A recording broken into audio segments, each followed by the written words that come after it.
ਖਾਲਸਾ ਜੀ, ਸਵਾਗਤ ਹੈ। ਸਤਿ ਸ੍ਰੀ ਅਕਾਲ। ਸਤਿ ਸ਼੍ਰੀ ਅਕਾਲ ਜੀ, ਧੰਨਵਾਦ ਜੀ। ਜਿੰਨੇ ਵੀ ਸਾਡੇ ਪੰਜਾਬੀ ਰੇਡੀਓ ਯੂਐਸਏ ਦੇ ਸਰੋਤੇ, ਸਾਡੇ ਸਾਰੇ ਹੀ ਏਐਮ ਸਟੇਸ਼ਨ, ਚਾਹੇ ਉਹ 1300 am Fresno, 1350 am Bakersfield, 1450 am Yuba city, 1470 am Sacramento, ਤੇ ਨਾਲ ਦੀ ਨਾਲ ਐਫਐਮ ਸਟੇਸ਼ਨ ਯੂਬਾ ਸਿਟੀ ਦੇ ਵਿੱਚ ਜੁੜੇ ਹੋਏ ਆ, ਤੇ ਨਾਲ ਆਈਫੋਨ, ਐਂਡਰਾਇਡ ਦੇ ਉੱਤੇ ਟੈਲੀਫੋਨ ਦੇ ਰਾਹੀਂ, ਫੇਸਬੁੱਕ ਦੇ ਰਾਹੀਂ ਜੁੜੇ ਹੋਏ ਸਾਰਿਆਂ ਨੂੰ ਜੀ ਆਇਆਂ ਨੂੰ ਤੇ ਬਹੁਤ ਹੀ ਪਿਆਰ ਤੇ ਸਤਿਕਾਰ ਭਰੀ ਸਤਿ ਸ਼੍ਰੀ ਅਕਾਲ। ਤੇ ਸਰੋਤਿਓ, ਅੱਜ ਹੈਗੀ ਆ ਫਰਵਰੀ ਦੀ 17 ਤਰੀਕ ਤੇ ਦਿਨ ਹੈਗਾ ਸ਼ਨੀਚਰਵਾਰ। ਤੇ ਬਿਲਕੁਲ, ਆਓ ਆਪਾਂ ਖਬਰਾਂ ਦੇ ਵੱਲ ਵੱਧਦੇ ਹਾਂ, ਪਰ ਉਸ ਤੋਂ ਪਹਿਲਾਂ ਸਾਡੇ ਅੱਜ ਦੇ ਸਪਾਂਸਰਸ ਦਾ ਧੰਨਵਾਦ ਕਰਦੇ ਜਾਈਏ। ਖਾਲਸਾ ਇੰਸ਼ੋਰੈਂਸ ਏਜੰਸੀ ਵਾਲੇ, ਜਿਨ੍ਹਾਂ ਦੇ ਕੋਲੋਂ ਤੁਸੀਂ ਹਰ ਇੱਕ ਤਰੀਕੇ ਦੀ ਇੰਸ਼ੋਰੈਂਸ ਕਰਵਾ ਸਕਦੇ ਹੋ।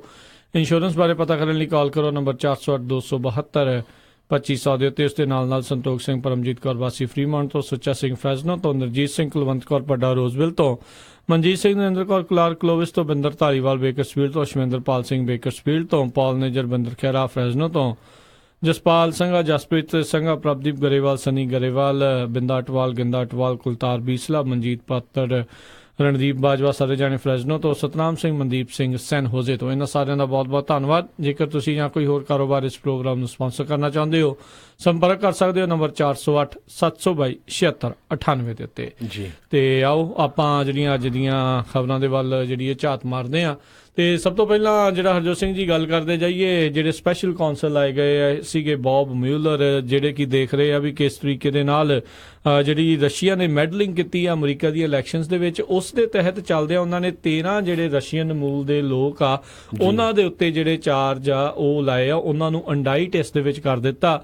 ਕਿਤੇ ਨਾ ਕਿਤੇ ਇਸ ਦੇ ਨਾਲ ਇਹ ਜਿਹੜੀ ਆ ਉਹ ਪੱਕੀ ਗੱਲ ਹੋ ਚੁੱਕੀ ਆ ਵੀ ਰਸ਼ੀਆ ਨੇ ਜਿਹੜੀਆਂ ਅਮਰੀਕਾ ਦੀਆਂ ਇਲੈਕਸ਼ਨਸ ਦੇ ਵਿੱਚ ਕਿਸੇ ਨਾ ਕਿਸੇ ਤਰੀਕੇ ਦੇ ਨਾਲ ਦਖਲਅੰਦਾਜ਼ੀ ਕਰਨ ਦੀ ਜਿਹੜੀ ਆ ਪੂਰੀ ਜਿਹੜੀ ਆ ਵਾਹ ਉਹਨਾਂ ਨੇ ਲਾਈ ਆ। ਤੇ ਜੇ ਇੰਡਾਈਟ ਕੀਤੇ ਆ, ਚਾਰਜਸ ਲੱਗੇ, ਦਾ ਮਤਲਬ ਉਸ ਚੀਜ਼ ਨੂੰ ਕਰਨ ਦੇ ਵਿੱਚ ਕਾਮਯਾਬੀ ਰਹੇ ਜੀ। ਬਿਲਕੁਲ। ਸੋ ਜਿਸ ਤਰ੍ਹਾਂ ਤੁਸੀਂ ਦੱਸਿਆ ਹੈ ਵੀ 13 ਲੋਕਾਂ ਦੇ ਉੱਤੇ ਚਾਰਜਸ ਲਾਏ ਆ ਤੇ 3 ਬਿਜ਼ਨਸ, ਤੇ ਜਿਹਦੇ ਵਿੱਚ ਜਿਹੜੇ ਬਿਜ਼ਨਸ ਦੇ ਵਿੱਚ ਇੰਟਰਨੈਟ ਫਰਮ ਸੀ ਜਿਹਦਾ ਕਨੈਕਸ਼ਨ ਕ੍ਰੈਮਲਿਨ ਦੇ ਨਾਲ ਆ, ਉਹਨਾਂ ਦੇ ਉੱਤੇ ਚਾਰਜਸ ਜਿਹੜੇ ਉਹਨੇ ਲਾਏ ਹੈਗੇ ਕੌਨਸਪੀਰੇਸੀ ਦੇ, ਆਇਡੈਂਟੀ ਥੈਫਟ ਦੇ, failing to registered as foreign agents, ਤੇ ਜਿਹੜੇ violations of law that limit the use of foreign money in US election.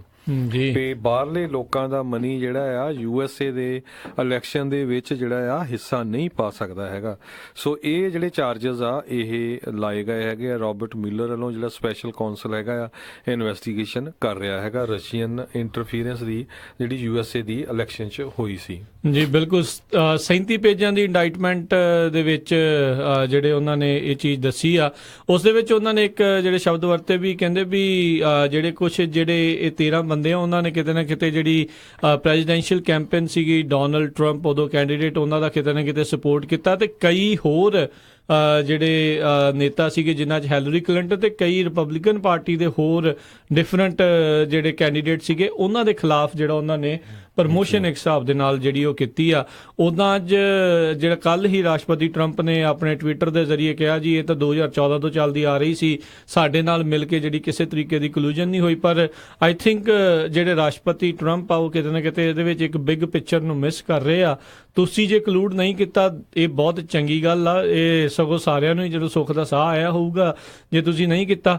ਪਰ ਸਭ ਤੋਂ ਦੁੱਖ ਵਾਲੀ ਗੱਲ ਆ ਵੀ ਅਮਰੀਕਾ ਦੀ ਡੈਮੋਕ੍ਰੇਸੀ ਦੇ ਉੱਤੇ ਰਸ਼ੀਆ ਨੇ ਕਿਸ ਤਰੀਕੇ ਦੇ ਨਾਲ ਜਿਹੜੇ ਇੱਕ ਕਹਿ ਲਓ ਵੀ ਸਾਈਬਰ ਵਾਰਫੇਅਰ ਕਰਕੇ ਇੱਥੇ ਦੀ ਇਲੈਕਸ਼ਨ ਦੇ ਉੱਤੇ ਆਪਣਾ ਜਿਹੜਾ ਆ ਉਹ ਕਹਿ ਲਓ ਵੀ ਸੋਚ ਵਿਚਾਰ ਜਿਹੜੇ ਇਸ ਦੇ ਵਿੱਚ ਪਾਉਣ ਦੀ ਕੋਸ਼ਿਸ਼ ਕੀਤੀ, ਤੇ ਉਸ ਨੂੰ ਕਿਸ ਤਰੀਕੇ ਦੇ ਨਾਲ ਮੈਡਲ ਕੀਤਾ, ਕਿਸ ਤਰੀਕੇ ਦੇ ਨਾਲ ਲੋਕਾਂ ਦੇ ਵਿਚਾਰ ਚੇਂਜ ਕਰਨ ਦੀ ਕੋਸ਼ਿਸ਼ ਕੀਤੀ। ਜੀ ਬਿਲਕੁਲ। ਕਹਿੰਦੇ ਹੁਣ ਇਸ ਤਰ੍ਹਾਂ ਲੱਗਦਾ ਹੈ ਵੀ ਹੁਣ ਰਸ਼ੀਅਨ ਨੂੰ ਵੀ ਜਿਹੜਾ ਰਿਲਾਈਜ਼ ਹੋ ਗਿਆ ਹੈਗਾ ਵੀ ਯੂਐਸਏ ਵਾਲਿਆਂ ਨੂੰ ਪਤਾ ਲੱਗ ਗਿਆ ਵੀ ਉਹ ਕਿਸ ਤਰ੍ਹਾਂ ਜਿਹੜੀ ਆ ਇੰਟਰਫੀਰੈਂਸ ਕਰ ਰਹੇ ਸੀ। ਤੇ ਆਲਰੇਡੀ ਹਰਜੋਤ ਸਿੰਘ ਜੀ ਇਹ ਗੱਲਾਂ ਚੱਲ ਰਹੀਆਂ, ਕਿਉਂਕਿ ਹੁਣ ਇਹ ਜਿਹੜਾ ਵਰਾ ਆ ਮਿਡ ਟਰਮ ਇਲੈਕਸ਼ਨਸ ਦਾ ਆ, ਤੇ ਆਲਰੇਡੀ CIA ਵਾਲੇ, FBI ਵਾਲੇ ਉਹ ਆਲਰੇਡੀ ਕਹਿ ਚੁੱਕੇ ਆ ਵੀ ਰਸ਼ੀਆ ਆਲਰੇਡੀ ਮੈਡਲਿੰਗ ਕਰਨੀ ਉਹਨਾਂ ਨੇ ਫਿਰ ਤੋਂ ਜਿਹੜੀ ਸ਼ੁਰੂ ਕਰ ਦਿੱਤੀ, ਕਿਤੇ ਨਾ ਕਿਤੇ ਦਖਲਅੰਦਾਜ਼ੀ ਦੇਣ ਦੀ ਉਹ ਕੋਸ਼ਿਸ਼ ਕਰ ਰਹੇ ਆ। ਉਧਰ ਰਸ਼ੀਆ ਵਾਲੇ ਅਮਰੀਕਾ ਦੇ ਉੱਤੇ ਇਹ ਦੋਸ਼ ਲਾਉਂਦੇ ਨੇ। ਸੋ ਇਹ ਅੱਜ ਦੇ ਜ਼ਮਾਨੇ ਦੇ ਵਿੱਚ ਜਿਹੜਾ ਸੋਸ਼ਲ ਨੈਟਵਰਕਿੰਗ ਆ, ਇਸ ਨੇ ਇੱਕ ਇਹ ਰਾਹ ਜਿਹੜਾ ਜ਼ਰੂਰ ਵੱਖਰੀਆਂ ਜਿਹੜੀਆਂ ਬਾਹਰਲੀਆਂ ਸਰਕਾਰਾਂ ਨੂੰ ਜਿਹੜਾ ਰਾਹ ਦਿੱਤਾ ਹੋਇਆ ਆ। ਤੇ ਜਿੱਦਾਂ ਫੇਸਬੁੱਕ ਵਾਲੇ ਆਪ ਖੁਦ ਇਹ ਮੰਨਦੇ ਨੇ, ਕਹਿੰਦੇ ਅਸੀਂ ਕਹਿ ਨਹੀਂ ਸਕਦੇ ਵੀ ਜਿੰਨੇ ਜਿਹੜੀਆਂ ਚੀਜ਼ਾਂ ਤੁਸੀਂ ਫੇਸਬੁੱਕ ਦੇ ਉੱਤੇ ਜਿਹੜੀਆਂ ਦੇਖ ਰਹੇ ਆ ਵੀ ਕਿਹਦੇ ਵੱਲੋਂ ਪੇ ਹੋ ਕੇ ਜਿਹੜਾ ਸਪਾਂਸਰਡ ਕੰਟੈਂਟ ਜਿਹੜਾ ਕਿੱਥੋਂ ਜਿਹੜਾ ਉਹ ਚੱਲ ਰਿਹਾ ਆ। ਉਸ ਦੇਸ਼ ਦਾ ਬੰਦਾ ਬਣ ਕੇ ਕੋਈ ਵੀ ਜਿਹੜਾ ਆ ਉਹ ਤੋਂ ਬਾਏ ਉਹਨਾਂ ਨੂੰ ਉਹ ਕਰ ਸਕਦਾ ਆ। ਸੋ ਇੱਕ ਕਾਫੀ ਵੱਡੀ ਮੈਂ ਕਹੂੰਗਾ ਵੀ ਓਵਰਆਲ ਵਿਸ਼ਵ ਦੇ ਵਿੱਚ ਇੱਕ ਡੈਮੋਕ੍ਰੇਸੀ ਦੇ ਲਈ ਇੱਕ ਹਿਸਾਬ ਦੇ ਨਾਲ ਇਹ ਖਤਰੇ ਵਾਲੀ ਘੰਟੀ ਆ। ਸੋਸ਼ਲ ਮੀਡੀਆ ਦਾ ਕਿਸ ਤਰੀਕੇ ਦਾ ਪ੍ਰਯੋਗ ਹੋਵੇ ਆਉਣ ਵਾਲੇ ਸਮੇਂ ਦੇ ਵਿੱਚ, ਇਹ ਇੱਕ ਹੁਣ ਵੱਡਾ ਜਿਹੜਾ ਆ ਸਵਾਲ ਆ, ਤੇ ਕਿਸ ਤਰੀਕੇ ਨਾਲ ਕਾਬੂ ਪਾਇਆ ਜਾਊਗਾ ਇਹ ਵੀ ਹੁਣ ਵੱਡੇ ਸਵਾਲ ਨੇ ਜੀ। ਤੇ ਅਗਲੀ ਖਬਰ ਵੱਲ ਚੱਲੀਏ। ਜਿਹੜਾ ਮੈਕਸੀਕੋ ਹੈਗਾ ਆ, ਮੈਕਸੀਕੋ ਦੇ ਵਿੱਚ ਸ਼ੁੱਕਰਵਾਰ ਸ਼ਾਮ ਨੂੰ ਇੱਕ ਬਹੁਤ ਵੱਡਾ ਜਿਹੜਾ ਭੂਚਾਲ ਆਇਆ। ਪਹਿਲਾਂ ਤਾਂ ਉਹਦਾ ਜਿਹੜਾ ਰਿਚਰਡ ਸਕੇਲ ਦੇ ਉੱਤੇ ਮੈਗਨੀਟਿਊਡ 7.5 ਦੱਸਿਆ ਗਿਆ ਸੀ, ਪਰ ਬਾਅਦ ਦੇ ਵਿੱਚ US ਜਿਓਲੋਜੀਕਲ ਸਰਵੇ ਵਾਲਿਆਂ ਨੇ ਉਹਨੂੰ 7.2 ਦੱਸ ਦਿੱਤਾ।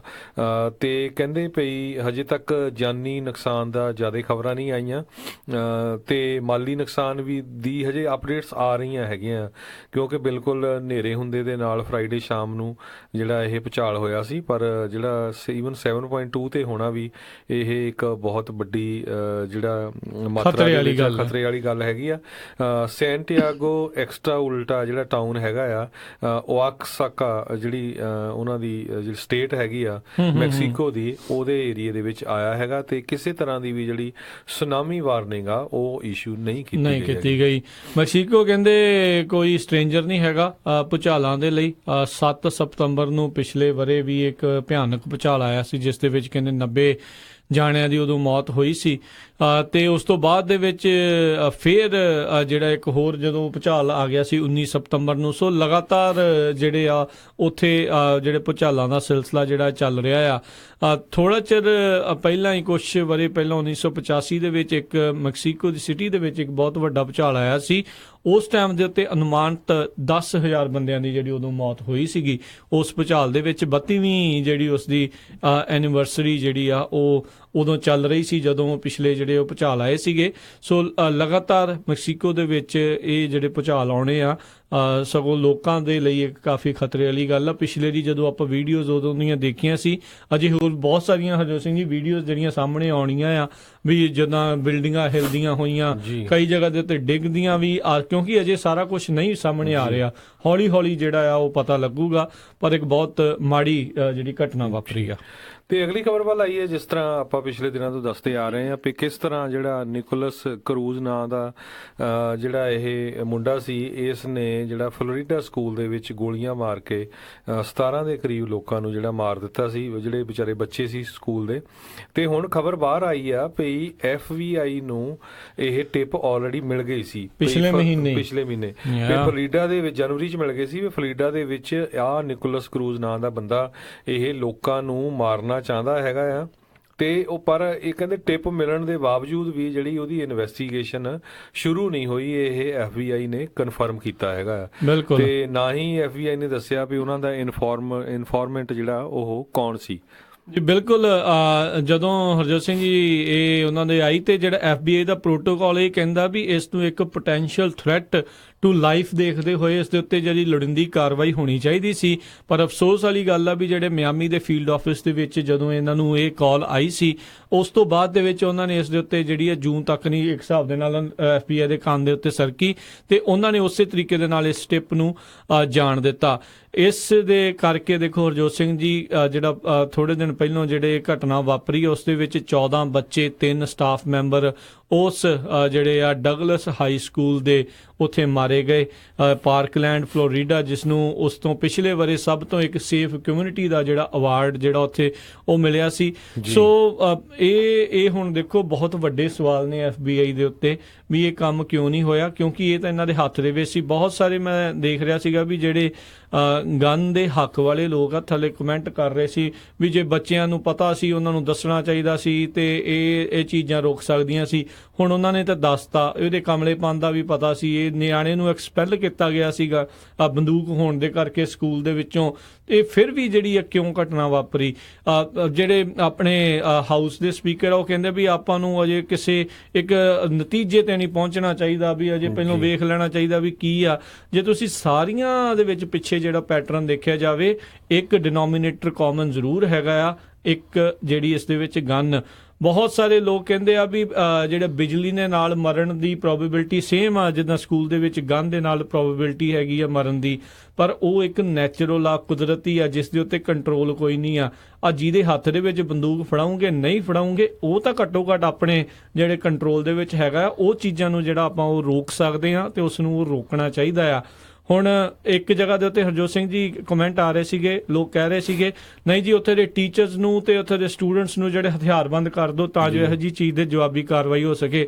ਥੱਲੇ ਬੜੇ ਸੋਹਣੇ ਕਮੈਂਟ ਆ ਰਹੇ ਸੀ, ਉਹ ਕਹਿੰਦੇ ਤੁਸੀਂ ਇਹਨਾਂ ਨੂੰ ਪੈਨ ਪੈਨਸਲਾਂ ਤੇ ਸਟੇਸ਼ਨਰੀ ਤਾਂ ਚੱਜ ਨਾਲ ਦੇ ਨਹੀਂ ਸਕਦੇ, ਇਹਦੇ ਵਾਸਤੇ ਬਜਟ ਕਿੱਥੋਂ ਤੁਸੀਂ ਚੱਕ ਲਿਆਉਣਾ? ਉਹ ਤੁਸੀਂ ਇਹਨਾਂ ਨੂੰ ਗਲੋਕਾਂ ਭਰ ਕੇ ਜਿਹੜੀਆਂ ਉਹ ਦੇ ਦੂੰਗੇ, ਤੇ ਜਦੋਂ ਐਕਚੁਅਲ ਦੇ ਵਿੱਚ ਇਨਫਰਾਸਟ੍ਰਕਚਰ ਦੀ ਗੱਲ ਆਉਂਦੀ ਆ ਉਦੋਂ ਤੁਸੀਂ ਜਿਹੜੇ ਉਹ ਪਿੱਛੇ ਨੂੰ ਹੱਥ ਖਿੱਚ ਲੈਂਦੇ ਆ।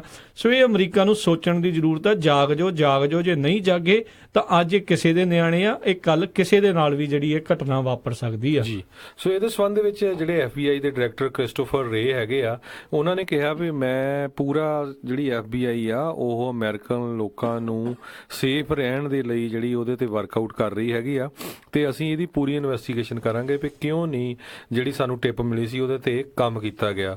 ਪਰ ਦੂਸਰੇ ਪਾਸੇ ਜਿਹੜੇ US ਦੇ ਅਟਾਰਨੀ ਜਨਰਲ ਜੈਫ ਸੈਸ਼ਨਸ ਹੈਗੇ ਆ, ਉਹਨਾਂ ਨੇ ਜਸਟਿਸ ਡਿਪਾਰਟਮੈਂਟ ਵੱਲੋਂ ਉਹਨਾਂ ਨੇ ਇੱਕ ਆਲਰੇਡੀ ਜਿਹੜੀ ਆ ਇਨਵੈਸਟੀਗੇਸ਼ਨ ਸ਼ੁਰੂ ਕਰ ਦਿੱਤੀ ਹੈਗੀ ਆ ਅੰਡਰ ਜਿਹੜੇ ਡਿਪਟੀ ਅਟਾਰਨੀ ਜਨਰਲ ਰੌਡ ਰੋਜ਼ਸਟੇਨ ਹੈਗੇ ਆ। ਉਹ ਕਹਿੰਦੇ ਪਈ ਇਹ ਜਦੋਂ ਵਾਰਨਿੰਗ ਮਿਲੀ ਆ ਵੀ ਇਹਦੇ ਉੱਤੇ ਵਰਕਆਊਟ ਕਰਨਾ ਚਾਹੀਦਾ ਸੀ, ਵੀ ਹੋ ਸਕਦਾ ਜੇ ਕਿਤੇ ਕੰਮ ਕਰ ਲੈਂਦੇ ਤੇ 17 ਜਿਹੜੇ ਬੱਚੇ ਆ ਉਹਨਾਂ ਦੀਆਂ ਜਾਨਾਂ ਬਚ ਜਾਂਦੀਆਂ। ਜੀ ਬਿਲਕੁਲ। ਅਗਲੀ ਜਿਹੜੀ ਆਪਾਂ ਹਰਜੋਤ ਸਿੰਘ ਜੀ ਜਿਹੜੀ ਖਬਰ ਕਰਦੇ ਹਾਂ, ਪਰ ਇਸ ਖਬਰ ਦੇ ਜਦੋਂ ਵੀ ਆਪਾਂ ਕਰਦੇ ਹਾਂ, ਸੁਣਦੇ ਹਾਂ, ਪੜ੍ਹਦੇ ਹਾਂ ਤਾਂ ਗੁੱਸਾ ਜਿਹੜਾ ਮਨ ਦੇ ਵਿੱਚ ਬਹੁਤ ਜ਼ਿਆਦਾ ਜਿਹੜਾ ਆਉਂਦਾ ਹੈ। ਬਹੁਤ ਸਾਰੇ ਜਿਹੜੇ ਪੇਰੈਂਟਸ ਆ ਵੱਖ-ਵੱਖ ਜਗ੍ਹਾ ਤੋਂ ਜਿਹੜੇ ਆ ਇਹਨਾਂ ਲਾਅ ਮੇਕਰਸ ਨੂੰ ਗਾਲਾਂ ਕੱਢਦੇ ਹੋਏ ਜਿਹੜੇ ਨਜ਼ਰ ਆਉਂਦੇ ਆ ਵੀ, ਕਿਉਂਕਿ ਜਿੱਦਾਂ ਆਪਾਂ ਪਹਿਲਾਂ ਵੀ ਗੱਲ ਕਰਦੇ ਰਹੇ ਵੀ ਇਹਨਾਂ ਦੇ ਨਿਆਣੇ ਤਾਂ ਖੁਦ ਸੁਰੱਖਿਆ ਦੇ ਅਧੀਨ ਹੁੰਦੇ ਆ, ਉਹਨਾਂ ਨੂੰ ਅਜਿਹੀਆਂ ਇੰਨੀਆਂ ਜਿਹੜੇ ਕਹਿ ਲਓ ਵੀ ਉਹ ਖਤਰਾ ਨਹੀਂ ਹੈ ਜਿਹੜੇ ਆਮ ਨਿਆਣੇ ਦੇ ਜਿਹੜੇ ਆ ਆਮ ਜਿਹੜੇ ਆਦਮੀ ਦੇ ਜਿਹੜੇ ਕਹਿ ਲਓ ਵੀ ਨਿਆਣੇ ਨੂੰ ਜਿਹੜਾ ਖਤਰਾ ਹੁੰਦਾ ਆ। ਸੋ ਇਹ ਚੀਜ਼ਾਂ ਇਹਨਾਂ ਨੂੰ ਸੋਚਣ ਦੀ ਜ਼ਰੂਰਤ ਆ। ਕੱਲ ਕਿਸੇ ਨੇ ਹਰਜੋਤ ਸਿੰਘ ਜੀ 3 ਬਿਲਬੋਰਡ ਚੱਲਦੇ ਫਿਰਦੇ ਲੈ ਕੇ ਮਾਰਕੋ ਰੂਬੀਓ ਦੇ ਆਫਿਸ ਦੇ ਮੂਹਰੇ ਜਿਹੜੇ ਉਹ ਲਾ ਦਿੱਤੇ, ਉਹਨੂੰ ਸ਼ਰਮਿੰਦਿਆਂ ਕਰਨ ਦੇ ਲਈ ਵੀ ਇੰਨੇ ਨਿਆਣੇ ਆਲਰੇਡੀ ਸਲੌਟਰ ਹੋ ਚੁੱਕੇ ਆ, ਕਰਦੇ ਕਿਉਂ ਨਹੀਂ ਕੁਝ ਤੁਸੀਂ ਮਾਰਕੋ ਰੂਬੀਓ? ਤੁਸੀਂ ਜਿਹੜੇ ਆ ਉਦੋਂ ਟਵੀਟ ਤਾਂ ਬੜੀ ਜਲਦੀ ਕਰਤਾ ਵੀ ਲੈਟਸ ਪ੍ਰੇ ਵੀ ਦਿਸ ਨੈਵਰ ਹੈਪਨਸ ਅਗੇਨ, ਅਰਦਾਸ ਤੁਸੀਂ ਕਰੋ। ਪਰ ਉਹ ਚਲੋ ਚੰਗੀ ਗੱਲ ਆ, ਤੁਸੀਂ ਆਪਣੇ ਧਰਮ ਦੇ ਹਿਸਾਬ ਦੇ ਨਾਲ ਜਿੱਦਾਂ ਵੀ ਅਰਦਾਸ ਕਰਨੀ ਆ ਕਰਨੀ ਚਾਹੀਦੀ ਆ, ਪਰ ਨਾਲ ਦੇ ਨਾਲ ਆ ਲਾਓ ਵੀ ਜਿਹੜੇ ਆਪਣੇ ਹੱਥਾਂ ਦੇ ਵਿੱਚ ਕੁਝ ਚੀਜ਼ਾਂ ਆ ਉਸ ਦੇ ਉੱਤੇ ਵੀ ਆਪਾਂ ਨੂੰ ਕੰਮ ਕਰਨ ਦੀ ਜ਼ਰੂਰਤ ਹੈਗੀ ਆ ਜੀ। ਤੇ ਬਾਕੀ ਜਿਹੜਾ ਇਮੀਗ੍ਰੇਸ਼ਨ ਬਿੱਲ ਦੇ ਉੱਤੇ ਜਿਹੜਾ ਚੱਲ ਰਹੀ ਹੈਗੀ ਡੀਬੇਟ, ਉਹਦਾ ਕੋਈ ਵੀ ਜਿਹੜਾ ਰਿਜ਼ਲਟ ਨਹੀਂ ਨਿਕਲਿਆ, ਤੇ ਲੱਗਦਾ ਆ ਵੀ ਜਿਹੜੀ ਇਮੀਗ੍ਰੇਸ਼ਨ ਵਾਲਾ ਡਿਸਕਸ਼ਨ ਚੱਲ ਰਿਹਾ ਉਹ ਇੱਕ ਤਰ੍ਹਾਂ ਨਾਲ ਹੁਣ ਡੈਡ ਹੀ ਹੈਗਾ ਆ ਜੀ। ਤੇ ਜਿਹੜੇ ਡਾਕਾ ਵਾਲੇ ਸਟੂਡੈਂਟਸ ਹੈਗੇ ਆ ਉਹਨਾਂ ਤੇ ਫੇਰ ਇੱਕ ਵਾਰੀ ਜਿਹੜੀ ਆ ਤਲਵਾਰ ਜਿਹੜੀ ਆ ਉਹ ਲਮਕ ਰਹੀ ਹੈਗੀ ਆ ਜੀ। ਹਰਜੋਤ ਸਿੰਘ ਜੀ, ਸੈਨੇਟ ਨੇ ਜਿਹੜੇ ਈਸਟਰਨ ਟਾਈਮ ਦੇ ਮੁਤਾਬਕ ਜਿਹੜਾ 4:30 ਵਜੇ ਤੱਕ ਜਦੋਂ ਅਪਡੇਟਸ ਜਿਹੜੀਆਂ ਆਪਾਂ ਦੇਖੀਆਂ ਉੱਥੇ ਜਿਹੜੀਆਂ ਹੋਈਆਂ, ਉਹਨਾਂ ਨੇ ਜਿਹੜੀ ਸੈਲਫ ਇੰਪੋਜ਼ਡ ਆਪਣੇ ਆਪ ਦੇ ਉੱਤੇ ਜਿਹੜੀ ਇੱਕ ਡੈਡਲਾਈਨ ਲਾਈ ਸੀ, ਉਦੋਂ ਤੱਕ ਕਿਸੇ ਵੀ ਤਰੀਕੇ ਦਾ ਜਿਹੜਾ ਇਮੀਗ੍ਰੇਸ਼ਨ ਲੈਜਿਸਲੇਸ਼ਨ ਆ ਉਹ ਜਿਹੜਾ ਸਦਨ ਦੇ ਵਿੱਚ ਕਹਿ ਲਓ ਸੈਨੇਟ ਦੇ ਵਿੱਚ ਪੇਸ਼ ਕਰਨ ਦੇ ਵਿੱਚ ਨਾਕਾਮਯਾਬ ਰਹੇ। ਤੇ ਜਿੱਦਾਂ ਤੁਸੀਂ ਦੱਸਿਆ ਵੀ ਜਿਹੜੇ ਡਾਕਾ ਵਾਲੇ ਡ੍ਰੀਮਰਸ ਆ, ਜਿਨ੍ਹਾਂ ਨੂੰ ਇਹ ਵੀ ਆਖ ਦਿੱਤਾ ਜਾਂਦਾ ਆ ਤਕਰੀਬਨ 7 ਲੱਖ ਇਮੀਗ੍ਰੈਂਟਸ ਜਿਹੜੇ ਆ ਉਹਨਾਂ ਦੇ ਉੱਤੇ ਜਿਹੜੀ ਇਹ ਤਲਵਾਰ ਲਟਕ ਰਹੀ ਆ। 5 ਮਾਰਚ ਉਹਨਾਂ ਦੀ ਜਿਹੜੀ ਲਾਸਟ ਇੱਕ ਹਿਸਾਬ ਦੇ ਨਾਲ ਲੀਗਲੀ ਪ੍ਰੋਟੈਕਟਡ ਡੇਟ ਹੈਗੀ ਆ, ਜਦੋਂ ਤੱਕ ਇਹਨਾਂ ਨੂੰ ਅਮਰੀਕਾ ਦੇ ਵਿੱਚ ਰਹਿਣ ਦੀ ਜਿਹੜੀ ਇਜਾਜ਼ਤ ਹੈਗੀ ਆ। ਉਸ ਤੋਂ ਬਾਅਦ ਦੇ ਵਿੱਚ ਇਹ ਸਾਰੇ ਜਾਣੇ ਆਊਟ ਆਫ ਸਟੇਟਸ ਜਿਹੜੇ ਆ ਉਹ ਜਾ ਸਕਦੇ ਆ, ਤੇ ਜਿਹੜਾ ਬੰਦਾ ਇੱਥੇ ਆਊਟ ਆਫ ਸਟੇਟਸ ਆ ਉਸ ਨੂੰ ਗੈਰ ਕਾਨੂੰਨੀ ਜਿਹੜਾ ਮੰਨਿਆ ਜਾਂਦਾ ਆ, ਤੇ ਉਸ ਨੂੰ ਫਿਰ ਅਨਡਾਕੂਮੈਂਟਡ ਜਾਂ ਇਲੀਗਲ ਇਮੀਗ੍ਰੈਂਟ ਦੇ ਵਜੋਂ ਜਿਹੜਾ ਉਹ ਦੇਖਿਆ ਜਾਂਦਾ ਆ, ਤੇ ਉਸ ਨੂੰ ਡਿਪੋਰਟ ਜਿਹੜਾ ਉਹ ਕੀਤਾ ਜਾ ਸਕਦਾ ਆ। ਸੋ ਇਹ ਦੇਖਣ ਵਾਲੀ ਗੱਲ ਰਹੇਗੀ ਵੀ ਜਿੱਦਾਂ ਸੈਨੇਟ ਨੇ ਆਪਣੇ ਸਿਰ ਦੇ ਉੱਤੇ ਲਈ ਸੀ ਗੱਲ ਵੀ ਇਸ ਹਫਤੇ ਦੇ ਵਿੱਚ ਇਹ ਸ਼ੁੱਕਰਵਾਰ ਤੱਕ ਕੁਝ ਕਰਾਂਗੇ, ਪਰ ਉਸ ਦੇ ਵਿੱਚ ਉਹ ਨਾਕਾਮਯਾਬ ਰਹੇ ਆ ਵੀ ਆਉਣ ਵਾਲੇ ਹਫਤੇ ਦੇ ਵਿੱਚ ਕੋਈ ਇਸ ਦੇ ਉੱਤੇ ਫੈਸਲਾ ਲੈ ਸਕਣਗੇ, ਕੁਛ ਗੱਲ ਕਰ ਸਕਣਗੇ, ਜਾਂ ਫਿਰ ਇਹ ਇਸੇ ਤਰੀਕੇ ਦੇ ਨਾਲ ਮਸਲਾ ਆ ਉਹ ਰੌਲਿਆ ਗੋਲਿਆ ਜਾਵੇਗਾ। ਤੇ ਇਸੇ ਤਰ੍ਹਾਂ ਆਈਸ ਨਾਲ ਰਿਲੇਟਡ ਜਿਹੜੀ ਖਬਰ ਆ ਉਹ ਆਪਾਂ ਕੱਲ ਫਰਾਈਡੇ ਵੀ ਸਾਂਝੀ ਕੀਤੀ ਸੀ ਵੀ ਕਿਸ ਤਰ੍ਹਾਂ ਸਦਰਨ ਕੈਲੀਫੋਰਨੀਆ ਦੇ ਵਿੱਚ 200 ਤੋਂ ਵੱਧ ਜਿਹੜੇ ਬਿਜ਼ਨੈਸਸ ਹੈਗੇ ਆ ਉੱਥੇ ਉਹਨਾਂ ਨੇ ਜਿਹੜੇ ਛਾਪੇ ਮਾਰੇ 120 ਤੋਂ ਵੱਧ ਜਿਹੜੇ ਬਿਜ਼ਨੈਸਸ ਆ ਉਹਨਾਂ ਦੇ ਉੱਤੇ ਛਾਪੇ ਮਾਰੇ ਹੈਗੇ ਆ ਤੇ 200 ਤੋਂ ਵੱਧ ਬੰਦੇ ਜਿਹੜੇ ਅਨਡਾਕੂਮੈਂਟਡ ਉਹ ਫੜੇ ਵੀ ਹੈਗੇ ਆ। ਇਸ ਤਰ੍ਹਾਂ ਦੇ ਨਾਲ ਸਦਰਨ ਕੈਲੀਫੋਰਨੀਆ ਦੇ ਵਿੱਚ ਇੱਕ ਦਹਿਸ਼ਤ ਵਾਲਾ ਜਿਹੜਾ ਮਾਹੌਲ ਪੈਦਾ ਹੋਇਆ ਹੈਗਾ। ਬਹੁਤ ਸਾਰੇ ਲੋਕ ਆ ਜਿਹੜੇ ਕੰਮਾਂ ਤੇ ਜਾਣੋਂ ਡਰ ਰਹੇ ਆ, ਬੱਚਿਆਂ ਨੂੰ ਜਿਹੜੇ ਛੱਡਣ ਜਾਣਾ ਹੈਗਾ ਆ ਉਹਨਾਂ ਨੂੰ ਛੱਡ ਰਹੇ ਹੈਗੇ, ਉਹ ਡਰ ਰਹੇ ਹੈਗੇ ਆ। ਤੇ ਜਿਹੜੇ ਲੋਕ ਆ ਕੈਲੀਫੋਰਨੀਆ ਦੇ ਬੜੇ ਦੁਚਿੱਤੀ 'ਚ ਫਸੇ ਹੋਏ ਆ ਕਿਉਂਕਿ ਕੈਲੀਫੋਰਨੀਆ ਨੇ ਇੱਕ ਲਾਅ ਪਾਸ ਕੀਤਾ ਸੀ ਵੀ ਕਿਸੇ ਵੀ ਬਿਜ਼ਨਸ ਨੂੰ $10,000 ਫਾਈਨ ਹੋਊਗਾ ਜੇ ਬਿਜ਼ਨਸ ਵਾਲਾ ਆਈਸ ਵਾਲਿਆਂ ਨੂੰ ਕਿਸੇ ਤਰ੍ਹਾਂ ਦੀ ਆਪਣੇ EMPLOYEE ਦੇ ਪ੍ਰਤੀ ਇਨਫੋਰਮੇਸ਼ਨ ਦੇਵੇਗਾ।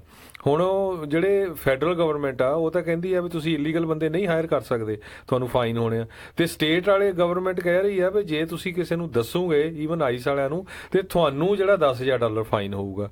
ਸੋ ਹੁਣ ਮੈਨੂੰ ਸਮਝ ਨਹੀਂ ਆਉਂਦੀ ਵੀ ਲੋਕ ਕਰੂਗੇ ਕੀ ਵਿਚਾਰੇ ਬਿਜ਼ਨਸ ਵਾਲੇ, ਹਨਾ। ਬਿਜ਼ਨਸ ਵਾਲੇ ਆਮ ਲੋਕ ਸਾਰੇ ਪਾਸੇ ਇਸ ਟਾਈਮ ਜਿਹੜੇ ਦੁਚਿੱਤੀ ਦੇ ਵਿੱਚ ਜਿਹੜੇ ਉਹ ਫਸੇ ਹੋਏ ਆ। ਉਧਰ ਜਿਹੜੇ ਕੈਂਸਨ ਚੂ ਆ ਜਿਹੜੇ ਕੈਲੀਫੋਰਨੀਆ ਦੇ ਇੱਕ ਅਸੈਂਬਲੀਮੈਨ, ਉਹ ਜਿਹੜਾ ਕਿਸੇ ਨਾ ਕਿਸੇ ਤਰੀਕੇ ਦਾ ਇੱਕ ਹੋਰ ਬਿੱਲ ਜਿਹੜੇ ਇੱਥੇ ਲਿਆਉਣ ਦੀ ਜਿਹੜੀ ਆ ਉਹ ਗੱਲ ਕਰ ਰਹੇ ਆ, ਜਿਸ ਦੇ ਵਿੱਚ ਜਿੱਦਾਂ ਤੁਸੀਂ ਦੱਸਿਆ ਵੀ ਬਿਜ਼ਨਸਾਂ ਨੂੰ ਫਾਈਨ ਦੀ ਜਿਹੜੀ ਆ ਉਹ ਗੱਲ ਕਰ ਰਹੇ ਆ ਵੀ ਜੇ ਕੋਈ ਇੱਦਾਂ ਆਈਸ ਦੀ ਰੇਡ ਪੈਂਦੀ ਹੈ ਤੇ ਆਪਣੇ EMPLOYEES ਨੂੰ ਜਿਹੜਾ ਉਹ ਨਹੀਂ ਦੱਸਦੇ।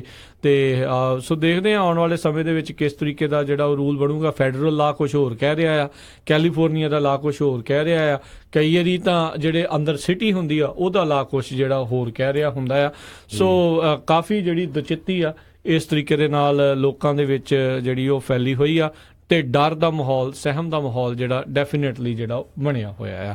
ਤੇ ਸੋ ਇਕੱਲੇ ਛੋਟੇ ਛੋਟੇ ਬਿਜ਼ਨਸ ਨਹੀਂ, ਉਹਨਾਂ ਨੇ ਕਹਿੰਦੇ ਵੀ ਫਾਰਮ ਜਿਹੜੇ ਆ ਉਹਨਾਂ ਦੇ ਉੱਤੇ ਵੀ ਛਾਪੇ ਮਾਰੇ ਹੈਗੇ। ਆਪਾਂ ਪਿਛਲੇ ਸਮਿਆਂ 'ਚ ਗੱਲ ਕੀਤੀ ਸੀ ਵੀ ਫ੍ਰਿਜ਼ਨੋ ਏਰੀਏ ਦੇ ਵਿੱਚ ਜਿਹੜੇ ਆ ਖਾਸ ਕਰਕੇ ਪਿਟਮੈਨ ਫੈਮਿਲੀ ਫਾਰਮਸ, ਪੁਆਇੰਟ ਰੈਕਸਟਰ ਨਟ ਕੰਪਨੀ ਤੇ ਫਰੈਸ਼ ਸਿਲੈਕਟ LLC, ਇਹਨਾਂ ਜਿਹੜੀਆਂ ਕੰਪਨੀਆਂ ਹੈਗੀਆਂ ਆ ਇਹਨਾਂ ਦੇ ਉੱਤੇ ਵੀ ਜਿਹੜੇ ਆ ਛਾਪੇ ਮਾਰੇ ਹੈਗੇ ਆ। ਤੇ ਪਿਟਮੈਨ ਕਹਿੰਦੇ ਬੜੀ ਤਕੜੀ ਪੋਲਟਰੀ ਫਾਰਮ ਹੈਗਾ ਸੰਗਰ ਦੇ ਵਿੱਚ ਫ੍ਰਿਜ਼ਨੋ ਦੇ ਲਾਗੇ, ਜਿਹਦੇ 5,000 ਤੋਂ ਵੱਧ ਜਿਹੜੇ EMPLOYEE ਹੈਗੇ ਆ। ਜੀ ਜੀ ਜੀ ਅਗਲੀ ਜਿਹੜੀ ਆਪਾਂ ਹਰਜੋਤ ਸਿੰਘ ਜੀ ਗੱਲ ਕਰਦੇ ਹਾਂ ਤੇ ਜੇ ਥੋੜੀ ਜਿਹੀ ਟਰੱਕਿੰਗ ਦੇ ਨਾਲ ਜੁੜੀ ਹੋਈ ਖਬਰ ਕਰੀਏ, ਕੱਲ ਜਿਹੜਾ ਇੱਕ ਬਹੁਤ ਭਿਆਨਕ ਹਾਦਸਾ ਜਿਹੜਾ I-10 ਦੇ ਉੱਤੇ ਜਿਹੜਾ ਵਾਪਰਿਆ, ਜਿਹੜਾ LA ਦੇ ਵਿੱਚ ਹੈਗਾ ਆ, ਤੇ ਉਸ ਦੇ ਕਰਕੇ ਹਰਜੋਤ ਸਿੰਘ ਜੀ ਦੱਸਿਆ ਜਾ ਰਿਹਾ ਵੀ 5 ਜਾਣਿਆਂ ਦੀ ਮੌਤ ਹੋ ਗਈ ਆ ਤੇ ਹਾਈਵੇ 10 ਜਿਹੜਾ ਆ ਉਹ ਸ਼ਟ ਡਾਊਨ ਰਿਹਾ। ਇੱਕ ਜਿਹੜਾ ਕੰਕਰੀਟ ਦਾ ਜਿਹੜਾ ਟਰੱਕ ਸੀ ਉਹ ਸੈਂਟਰ ਡਿਵਾਈਡਰ ਦੇ ਵਿੱਚੋਂ ਦੀ ਹੁੰਦਾ ਹੋਇਆ ਜਿਹੜਾ ਆ ਉਹ ਕੋਲਾਈਡ ਕਰ ਗਿਆ ਦੂਜੀਆਂ ਮਲਟੀਪਲ ਵਹੀਕਲਸ ਦੇ ਨਾਲ, ਜਿਸ ਕਰਕੇ 5 ਜਣਿਆਂ ਦੀ ਮੌਤ ਜਿਹੜੀ ਉਹ ਦੱਸੀ ਗਈ। ਉਸ ਤੋਂ ਬਾਅਦ ਦੇ ਵਿੱਚ ਉੱਥੇ ਭਿਆਨਕ ਅੱਗ ਵੀ ਜਿਹੜੀ ਆ ਉਹ ਲੱਗ ਗਈ ਸੀ। ਕੈਲੀਫੋਰਨੀਆ ਹਾਈਵੇ ਪੈਟਰੋਲ ਉੱਥੇ ਬਾਅਦ ਦੇ ਵਿੱਚ ਜਦ ਪਹੁੰਚੇ ਉਹਨਾਂ ਨੇ ਕਾਫੀ ਬਚਾਉਣ ਦੇ ਜਿਹੜੇ ਯਤਨ ਕੀਤੇ ਪਰ ਉਸ ਦੇ ਵਿੱਚ ਉਹ ਨਾਕਾਮਯਾਬ ਰਹੇ। 5 ਜਣਿਆਂ ਨੂੰ ਫੇਟਲ ਇੰਜਰੀਜ਼ ਹੋਈਆਂ ਤੇ ਇੱਕ ਜਣੇ ਹੋਰ ਨੂੰ ਜਿਹੜਾ ਆ ਉੱਥੇ ਹਸਪਤਾਲ ਦੇ ਵਿੱਚ ਲਿਜਾਇਆ ਗਿਆ। ਉਹ ਇਸ ਟਾਈਮ ਜ਼ੇਰੇ ਇਲਾਜ ਆ। ਇਹ ਅਜੇ ਪਤਾ ਨਹੀਂ ਆ ਵੀ ਉਹ ਬਚ ਸਕਣਗੇ ਜਾਂ ਨਹੀਂ ਬਚ ਸਕਣਗੇ, ਉਸ ਦੀਆਂ ਇੰਜਰੀਜ਼ ਦੇ ਬਾਰੇ ਕੋਈ ਜਾਣਕਾਰੀ ਨਹੀਂ ਦਿੱਤੀ ਗਈ। ਬਿਲਕੁਲ, ਫਰਾਈਡੇ ਸ਼ਾਮ ਨੂੰ 1 ਵਜੇ ਇਹ ਜਿਹੜਾ ਐਕਸੀਡੈਂਟ ਹੋਇਆ ਬੜਾ ਭਿਆਨਕ ਰਿਵਰ ਸਾਈਡ ਐਵਨਿਊ ਤੇ, ਜਿਸ ਤਰ੍ਹਾਂ ਤੁਸੀਂ ਦੱਸਿਆ ਹੀ ਆ, ਹਾਈਵੇ 10 ਦੇ ਉੱਤੇ। ਤੇ ਜਿਹੜੀ CHP ਆ ਉਹਨਾਂ ਨੇ ਵੀ ਇਹ ਕਿਹਾ ਸੀ ਵੀ ਤੁਸੀਂ ਹੁਣ ਹਾਈਵੇ 10 ਨੂੰ ਕਿਉਂਕਿ ਸ਼ਟ ਡਾਊਨ ਕੀਤਾ ਸੀ, ਉਹਦੀ ਜਗ੍ਹਾ ਤੇ ਤੁਸੀਂ ਹਾਈਵੇ 215 ਜਾਂ 15 ਫਰੀਵੇ ਯੂਜ਼ ਕਰੋ ਤਾਂ ਕਿ ਜਿਹੜਾ ਟ੍ਰੈਫਿਕ ਆ ਉਹ ਘਟ ਰਹੇ। ਜੀ ਬਿਲਕੁਲ, ਬਹੁਤ ਮਾੜੀ ਜਿਹੜੀ ਇਹ ਘਟਨਾ ਵਾਪਰੀ ਆ। ਉਧਰ ਟਰੱਕਿੰਗ ਦੇ ਨਾਲ ਜੁੜੀ ਹੋਈ ਗੱਲ ਕਰੀਏ, ਅਕਸਰ ਹਰਜੋਤ ਸਿੰਘ ਜੀ ਜਿਨ੍ਹਾਂ ਦੇ ਕੋਲ ਕਾਰਾਂ ਹੁੰਦੀਆਂ ਆਪਾਂ ਨੂੰ ਰੀਕਾਲਸ ਦੀਆਂ ਜਿਹੜੀਆਂ ਚਿੱਠੀਆਂ ਆਉਂਦੀਆਂ ਰਹਿੰਦੀਆਂ ਜਾਂ ਜਿਹੜਾ ਨੈਸ਼ਨਲ ਹਾਈਵੇ ਜਿਹੜੇ ਸੇਫਟੀ ਵਾਲੇ ਆ ਉਹ ਚੈੱਕ ਕਰਦੇ ਰਹਿੰਦੇ ਕੁਛ ਨਾ ਕੁਛ। ਜਦੋਂ ਕੋਈ ਪੁਰਾਣਾ ਨੁਕਸ ਲੱਭ ਜਾਂਦਾ ਤੇ ਉਹ ਗੱਡੀਆਂ ਨੂੰ ਠੀਕ ਕਰਨ ਦੇ ਲਈ ਮੁੜ ਮੈਨੂਫੈਕਚਰਰ ਦੇ ਹਵਾਲੇ ਜਿਹੜਾ ਕੀਤਾ ਜਾਂਦਾ ਆ। ਇਸੇ ਦੇ ਚੱਲਦੇ ਜਿਹੜੇ ਫੀਅਟ ਕ੍ਰਾਈਸਲਰ ਆ ਰਹੇ ਆ ਉਹਨਾਂ ਦੇ ਜਿਹੜੇ ਰੈਮ ਦੇ ਟਰੱਕਸ ਆ ਉਹ ਕਹਿੰਦੇ ਇੱਕ ਰੀਕਾਲ ਆਈ ਆ ਜਿਸ ਕਰਕੇ 2,29,000 ਜਿਹੜੇ ਰੈਮ ਦੇ ਟਰੱਕ ਆ 229,000 ਟਰੱਕਸ ਜਿਹੜੇ ਕਹਿੰਦੇ ਮੋਸਟਲੀ ਨਾਰਥ ਅਮਰੀਕਾ ਦੇ ਵਿੱਚ ਆ ਉਸ ਨੂੰ ਰੀਕਾਲ ਜਿਹੜਾ ਕੀਤਾ ਗਿਆ ਆ। ਇਗਨੀਸ਼ਨ ਦੀ ਜਿਹੜੀ ਪ੍ਰੋਬਲਮ ਹੋਣ ਕਰਕੇ, ਫੁੱਟ ਔਨ ਬ੍ਰੇਕ ਹੋਣ ਕਰਕੇ ਕੋਈ ਉਹਦੀ ਜਿਹੜੀ ਪ੍ਰੋਬਲਮ ਹੈਗੀ ਹੈ ਜਿਹੜੀ ਉਹਨਾਂ ਨੇ ਲੱਭੀ ਸੀ, ਜਿਸ ਕਰਕੇ ਇਹਨਾਂ ਨੂੰ ਬੁਲਾਇਆ ਗਿਆ ਆ। ਕਹਿੰਦੇ ਇਸ ਰੀਕਾਲ ਦੇ ਵਿੱਚ ਰੈਮ 1500, 2500, 3500 ਦੇ ਜਿਹੜੇ ਪਿਕਅਪਸ ਹੈਗੇ ਆ ਤੇ ਇਸ ਦੇ ਨਾਲ 3500, 4500, 5500 ਚੇਸੀ ਜਿਹੜੇ ਕੈਬ ਟਰੱਕਸ ਉਹ ਵੀ ਇਨਕਲੂਡ ਜਿਹੜੇ ਹੋ ਰਹੇ ਆ ਜਿਹੜੇ ਸੋ ਇਸ ਤਰੀਕੇ ਦੇ ਨਾਲ ਇਹਨਾਂ ਜਿਹੜੇ ਰੈਮ ਦੇ ਟਰੱਕਸ ਦੇ ਜਿਹੜੇ ਵੀ ਮਾਲਕ ਹੈਗੇ, ਜਿਹੜੇ ਵੀ ਸੁਣ ਰਹੇ ਆ, ਸੋ ਤੁਹਾਨੂੰ ਜਿਹੜੀਆਂ ਚਿੱਠੀਆਂ ਜਲਦ ਮੈਨੂੰ ਲੱਗਦਾ ਉਹ ਪਹੁੰਚ ਜਾਣਗੀਆਂ। ਸੋ ਤੁਹਾਨੂੰ ਇਹ ਚੀਜ਼ ਨੂੰ ਠੀਕ ਕਰਵਾਉਣਾ ਪੈਂਦਾ। ਕਈ ਵਾਰੀ ਲੋਕ ਆਪਣੇ ਜਾਂ ਕਹਿ ਲਓ ਵੀ ਨਹੀਂ ਕਰਵਾਉਂਦੇ, ਪਰ ਫਿਰ ਇਹ ਵੀ ਦੇਖਿਆ ਜਾਂਦਾ ਕੈਲੀਫੋਰਨੀਆ ਦੇ ਵਿੱਚ ਜਦੋਂ ਤੁਸੀਂ ਰਜਿਸਟ੍ਰੇਸ਼ਨ ਦੁਬਾਰਾ ਕਰਦੇ ਆ ਤੇ ਉਹ ਚੈੱਕ ਕਰਦੇ ਆ ਵੀ ਤੁਸੀਂ ਉਹ ਰੀਕਾਲ ਸੇਫਟੀ ਜਿਹੜੀ ਆਪਣੀ ਠੀਕ ਕਰਵਾ ਲਈ ਆ ਕਿ ਨਹੀਂ ਕਰਵਾਈ। ਕਰਵਾਉਣ ਤੋਂ ਬਾਅਦ ਦੇ ਵਿੱਚ ਹੀ ਤੁਹਾਨੂੰ ਦੁਬਾਰਾ ਗੱਡੀ ਰਜਿਸਟਰ ਜਿਹੜੀ ਕਰਨ ਦਿੱਤੀ ਜਿਹੜੀ ਉਹ ਜਾਂਦੀ ਆ। ਇੱਕ ਇਹ ਗੱਲ ਤੇ ਹੈ ਹੀ ਹੈ, ਤੁਹਾਡੀ ਸੇਫਟੀ ਦੇ ਲਈ ਇਹ ਜਿਹੜੇ ਰੀਕਾਲ ਹੁੰਦੇ ਆ ਫ੍ਰੀ ਆਫ ਕਾਸਟ ਹੁੰਦੇ ਆ। ਮੈਨੂਫੈਕਚਰ ਨੂੰ ਆਪਣੇ ਪੱਲਿਓਂ ਜਿਹੜਾ ਆ ਉਹ ਕਰਕੇ ਦੇਣਾ ਪੈਂਦਾ ਹੈ, ਕਿਉਂਕਿ ਉਹਨਾਂ ਦੇ ਹੀ ਜਿਹੜਾ ਨੁਕਸ ਜਿਹੜਾ ਉਹ ਸੀਗਾ। ਸੋ ਇਸ ਕਰਕੇ ਜਿਹੜਾ ਹੁਣ ਕਹਿੰਦੇ ਮਾਰਚ 30 ਤੋਂ ਇਹ ਰੀਕਾਲ ਜਿਹੜੇ ਆ ਉਹ ਕਰਾਉਣੇ ਸ਼ੁਰੂ ਕੀਤੇ ਜਾਣਗੇ। ਤੇ ਅਗਲੀ ਖਬਰ ਵੀ ਟਰੱਕਾਂ ਦੇ ਨਾਲ ਰਿਲੇਟਡ ਆ। ਰਾਜਕਰਨਵੀਰ ਸਿੰਘ ਜੀ, ਜਿਹੜੇ ਟਰੱਕਾਂ ਦੀ ਕੰਪਨੀਆਂ, ਜਿਹੜੇ ਬਹੁਤ ਸਾਰੇ ਲੋਕ ਆ ਕਹਿੰਦੇ ਪਈ ਉਹਨਾਂ ਨੂੰ ਕੈਮਲੀਅਨ ਟਰੱਕਿੰਗ ਕੰਪਨੀ ਕਿਹਾ ਜਾਂਦਾ ਹੈ ਪਈ। ਪਹਿਲਾਂ ਇੱਕ ਟਰੱਕ ਕੰਪਨੀ ਬਣਾ ਲਈ, ਜਦੋਂ ਉਹਦੀ ਸੇਫਟੀ ਵਾਇਲੇਸ਼ਨਸ ਬਹੁਤ ਹੋ ਗਈਆਂ ਫਿਰ ਮੁੜ ਕੇ ਹੋਰ ਕੰਪਨੀ ਬਣਾ ਲੈਂਦੇ ਆ 2-4 ਸਾਲਾਂ ਬਾਅਦ। ਸੋ ਉਹਨੇ ਪਿੱਛੇ ਹੁਣ ਜਿਹੜੀ ਆ ਫੈਡਰਲ ਗਵਰਨਮੈਂਟ ਆ ਉਹ ਕਹਿੰਦੇ ਪਈ ਅਸੀਂ ਪੂਰੀ ਤਰ੍ਹਾਂ ਇਹ ਵੀਡ ਆਊਟ ਕਰਨੇ ਹੈਗੇ ਆ ਉਹ ਟਰੱਕਰ ਕੈਰੀਅਰਸ ਤੇ ਜਿਹੜੇ ਮਲਟੀਪਲ ਕੰਪਨੀਆਂ ਯੂਜ਼ ਕਰਦੀਆਂ ਹੈਗੀਆਂ ਵੀ ਪਹਿਲਾਂ 2-3 ਸਾਲ ਵਰਤ ਲਓ, ਫਿਰ ਮੁੜ ਕੇ ਚਾਹੇ ਉਹਨੂੰ ਅਪਡੇਟ ਕਰੋ ਨਾ ਕਰੋ, ਸੇਫਟੀ ਵਾਇਲੇਸ਼ਨ ਹੋਣ, ਜਦੋਂ ਇੰਸਪੈਕਸ਼ਨ ਹੁੰਦੀ ਆ ਕੰਪਨੀ ਬੰਦ ਕਰਕੇ ਤਾਂ ਨਵੀਂ ਕੰਪਨੀ ਖੋਲ ਦਿੰਦੇ ਹੈਗੇ ਆ ਜੀ। ਤੇ ਉਹ ਕਹਿੰਦੇ ਆ ਵੀ ਹੁਣ ਅਸੀਂ ਟਰਾਈ ਕਰਾਂਗੇ ਉਹ ਬੰਦਿਆਂ ਦੇ ਜਿਹੜੇ ਲਾਇਸੈਂਸ ਹੀ ਰਿਵੋਕ ਕੀਤੇ ਜਾਣ। ਤੇ ਬਿਲਕੁਲ, ਤੇ ਹਰਜੋਤ ਸਿੰਘ ਜੀ ਲਾਇਸੈਂਸ ਰਿਵੋਕ ਤੋਂ ਯਾਦ ਆਇਆ, ਬਹੁਤ ਸਾਰੇ ਜਿਹੜੇ ਇਸ ਟਾਈਮ ਟਰੱਕਰਸ ਆ ਉਹਨਾਂ ਨੂੰ ਮੁੜ ਕੇ ਦੁਬਾਰਾ ਟੈਸਟ ਦੇ ਲਈ ਜਾਣਾ ਪੈ ਰਿਹਾ। ਰਿਟਨ ਟੈਸਟ ਤੇ ਜਿਹੜੇ ਰੈਗੂਲਰ ਜਿਹੜੇ ਡਰਾਈਵਿੰਗ ਟੈਸਟ ਆ ਟਰੱਕਿੰਗ ਦੇ ਉਹ ਦੇਣੇ ਪੈ ਰਹੇ ਦੇ ਕਰੀਬ। ਮੈਂ ਸੁਣ ਰਿਹਾ ਸੀ ਵੀ ਬਹੁਤ ਸਾਰੇ ਲੋਕਾਂ ਦੇ ਜਿਹੜੇ ਲਾਇਸੈਂਸ ਆ ਉਹ ਰਿਵੋਕ ਕੀਤੇ ਗਏ ਹੈਗੇ ਆ। ਵਿੱਚ ਪੰਜਾਬੀ ਵੀ ਬਹੁਤ ਵੱਡੀ ਗਿਣਤੀ ਦੇ ਵਿੱਚ ਹੈਗੇ ਆ, ਕਿਉਂਕਿ ਕੁਝ ਜਿਹੜੇ ਡੀਐਮਵੀ ਦੇ ਜਿਹੜੇ ਲੋਕ ਸੀ ਜਿਨ੍ਹਾਂ ਨੇ ਰਿਸ਼ਵਤ ਲੈ ਕੇ ਇੱਕ ਹਿਸਾਬ ਦੇ ਨਾਲ ਲੋਕਾਂ ਨੂੰ ਜਿਹੜਾ ਉਹ ਪਾਸ ਕਰਵਾਇਆ, ਤੇ ਉਸ ਦੇ ਤਹਿਤ ਜੇ ਕਿਸੇ ਨੇ ਸਹੀ ਤਰੀਕੇ ਦੇ ਨਾਲ ਵੀ ਟੈਸਟ ਦਿੱਤਾ ਆ, ਸਹੀ ਤਰੀਕੇ ਨਾਲ ਆਪਣੇ ਬਲਬੂਤੇ ਦੇ ਉੱਤੇ ਵੀ ਪਾਸ ਹੋਇਆ ਆ, ਉਹਨਾਂ ਨੂੰ ਵੀ ਜਿਹੜੀਆਂ ਉਹ ਚਿੱਠੀਆਂ ਵਾਪਸ ਆਈਆਂ। ਤੇ ਤਕਰੀਬਨ ਆਲਮੋਸਟ ਸਾਰਿਆਂ ਨੂੰ ਹੀ ਮਹੀਨੇ ਦਾ ਹੀ ਜਿਹੜਾ ਸਮਾਂ ਮਿਲ ਰਿਹਾ ਆ। ਇੱਕ ਇਹ ਵੀ ਹਰਜੋਤ ਸਿੰਘ ਜੀ ਕਾਰਨ ਬਣ ਰਿਹਾ ਜਿਸ ਕਰਕੇ ਜਿਹੜਾ ਟਰੱਕਿੰਗ ਇੰਡਸਟਰੀ ਦੇ ਵਿੱਚ ਇਸ ਟਾਈਮ ਟਰੱਕਰਸ ਦੀ, ਡਰਾਈਵਰਸ ਦੀ ਜਿਹੜੀ ਬਹੁਤ ਜ਼ਿਆਦਾ ਘਾਟ ਜਿਹੜੀ ਉਹ ਦੇਖੀ ਜਾ ਰਹੀ ਆ, ਕਿਉਂਕਿ ਲਾਇਸੈਂਸਿਸ ਨੂੰ ਰਿਵੋਕ ਜਿਹੜਾ ਕੀਤਾ ਗਿਆ ਇਹ ਬਹੁਤਾ ਮੈਜੋਰਟੀ ਕੰਮ ਜਿਹੜਾ ਆ ਕੈਲੀਫੋਰਨੀਆ ਦੇ ਵਿੱਚ ਜਿਹੜਾ ਉਹ ਦੇਖਣ ਨੂੰ ਜਿਹੜਾ ਉਹ ਮਿਲ ਰਿਹਾ। ਤੇ ਹੋਰ ਵੀ ਕਈ ਥਾਵਾਂ ਦੇ ਉੱਤੇ ਜਿੱਥੇ ਵੀ ਕੋਈ ਅਜਿਹਾ ਡੀਐਮਵੀ ਦਾ ਬੰਦਾ EMPLOYE ਫੜਿਆ ਜਾਂਦਾ ਆ ਤੇ ਉਸ ਦੇ ਅਧੀਨ ਜਿਸ ਨੇ ਵੀ ਟੈਸਟ ਪਾਸ ਕੀਤੇ ਆ ਉਹਨਾਂ ਸਾਰਿਆਂ ਦੇ ਫਿਰ ਜਿਹੜੇ ਰਿਵੋਕ ਜਿਹੜੇ ਉਹ ਕਰ ਦਿੱਤੇ ਜਾਂਦੇ ਨੇ ਤੇ ਮੁੜ ਕੇ ਦੁਬਾਰਾ ਉਹਨਾਂ ਕੋਲ ਟੈਸਟ ਜਿਹੜੇ ਉਹ ਲਏ ਜਾਂਦੇ ਨੇ। ਦੇਖੋ ਵਿੱਚ ਹੀ ਕੁਝ ਮਾੜੇ ਬੰਦਿਆਂ ਦੇ ਕਰਕੇ ਜਿਨ੍ਹਾਂ ਨੇ ਸਹੀ ਵੀ ਜਿਹੜੇ ਦਿੱਤੇ ਹੁੰਦੇ ਆ ਉਹ ਵੀ ਜਿਹੜੇ ਉਹ ਰਗੜ ਹੋ ਜਾਂਦੇ ਇਹਦੇ ਕਰਕੇ। ਬਿਲਕੁਲ। ਤੇ ਜਿਸ ਤਰ੍ਹਾਂ ਤੁਸੀਂ ਦੱਸਿਆ ਹੀ ਆ ਵੀ ਟਰੱਕ ਡਰਾਈਵਰ ਦੀ ਸ਼ਾਰਟੇਜ ਆ ਉਹ ਤਾਂ ਬਹੁਤ ਚੱਲ ਰਹੀ ਹੈਗੀ ਆ, ਉਹਦੇ ਕਰਕੇ ਹੁਣ ਕਹਿੰਦੇ ਆ ਵੀ ਜਿਹੜੇ ਆਮ ਜਿਹੜੇ ਰੀਟੇਲ ਹੈਗਾ ਬਿਜ਼ਨੈਸਸ ਹੈਗੇ ਆ ਉਹਨਾਂ ਦੇ ਜਿਹੜੇ ਰੇਟਸ ਆ ਹੁਣ ਜਿਹੜੇ ਪ੍ਰੋਡਕਟਸ ਆ ਉਹ ਇਨਕਰੀਜ਼ ਹੋਣ ਜਾ ਰਹੇ ਹੈਗੇ ਆ ਤੇ ਬਹੁਤ ਜਗ੍ਹਾ ਜਿਹੜੇ ਇਨਕਰੀਜ਼ ਹੋ ਵੀ ਗਏ ਹੈਗੇ ਆ। ਸੋ ਹੁਣ ਆਮ ਲੋਕਾਂ ਨੂੰ ਜਿਹੜਾ ਆ ਇਹਦਾ ਅਸਰ ਦਿਸਣਾ ਸ਼ੁਰੂ ਹੋ ਗਿਆ ਹੈਗਾ ਜੀ। ਉਧਰ ਹਰਜੋਤ ਸਿੰਘ ਜੀ ਬਹੁਤ ਸਾਰੇ ਜਿਹੜੇ ਯੂਐਸ ਦੀਆਂ ਟਰੱਕਿੰਗ ਗਰੁੱਪਸ ਆ ਉਹ ਇਸ ਟਾਈਮ ਕਹਿੰਦੇ ਆ ਵੀ ਜਿਹੜੇ ਡਰਾਈਵਰ ਵਰਕ ਰੂਲਸ ਆ ਉਹਨਾਂ ਨੂੰ ਥੋੜਾ ਫਲੈਕਸੀਬਲ ਜਿਹੜਾ ਆ ਕਿਤੇ ਨਾ ਕਿਤੇ ਬਣਾਇਆ ਜਾਵੇ। ELD ਦੇ ਆਉਣ ਤੋਂ ਬਾਅਦ ਦੇ ਵਿੱਚ ਹੁਣ ਕਿਉਂਕਿ ਉਹ ਤਾਂ ਲਾਗੂ ਹੋ ਚੁੱਕੀ ਆ, ਉਹ ਤਾਂ ਹੁਣ ਰੂਲ ਆਫ ਦਾ ਲੈਂਡ ਜਿਹੜਾ ਬਣ ਗਿਆ ਆ ਉਹ ਤਾਂ ਲਾਗੂ ਹੈਗੀ ਆ ਤੇ ਹੁਣ ਕਿਤੇ ਨਾ ਕਿਤੇ ਇਸ ਦੇ ਵਿੱਚ ਥੋੜੀ ਫਲੈਕਸੀਬਿਲਿਟੀ ਜਿਹੜੀ ਉਹ ਲੱਭ ਰਹੇ ਆ। ਜਿਹੜੇ ਓਇਡਾ ਵਾਲੇ ਆ owner operator independent driver association ਆ ਉਹਨਾਂ ਨੇ ਕਿਹਾ ਵੀ ਇਹ ਹੁਣ FMCSA ਨੂੰ DOT ਵਾਲਿਆਂ ਨੂੰ ਇੱਕ ਸੀਰੀਅਸਲੀ ਇਸ ਦੇ ਉੱਤੇ ਵਰਕਆਊਟ ਕਰਨ ਦੀ ਜ਼ਰੂਰਤ ਆ ਤਾਂ ਜੋ ਇਹ ਡਰਾਈਵਰਸ ਦੇ ਲਈ ਜਿਹੜੀਆਂ ਆਪਸ਼ਨਸ ਥੋੜੀਆਂ ਜਿਹੜੀਆਂ ਵਧਾਈਆਂ ਜਾ ਸਕਣ, ਥੋੜੇ ਫਲੈਕਸੀਬਿਲਿਟੀ ਜਿਹੜੀ ਆ ਉਹਨਾਂ ਨੂੰ ਦਿੱਤੀ ਜਾ ਸਕੇ। ਜਿਹੜਾ 11 ਆਵਰਸ ਔਨ ਡਿਊਟੀ ਜਿਹੜਾ ਪੀਰੀਅਡ ਆ ਉਸ ਦੇ ਵਿੱਚ ਕਿਤੇ ਨਾ ਕਿਤੇ ਜਿਹੜੀ ਉਹ ਫਲੈਕਸੀਬਿਲਿਟੀ ਮੰਗ ਰਹੇ ਆ।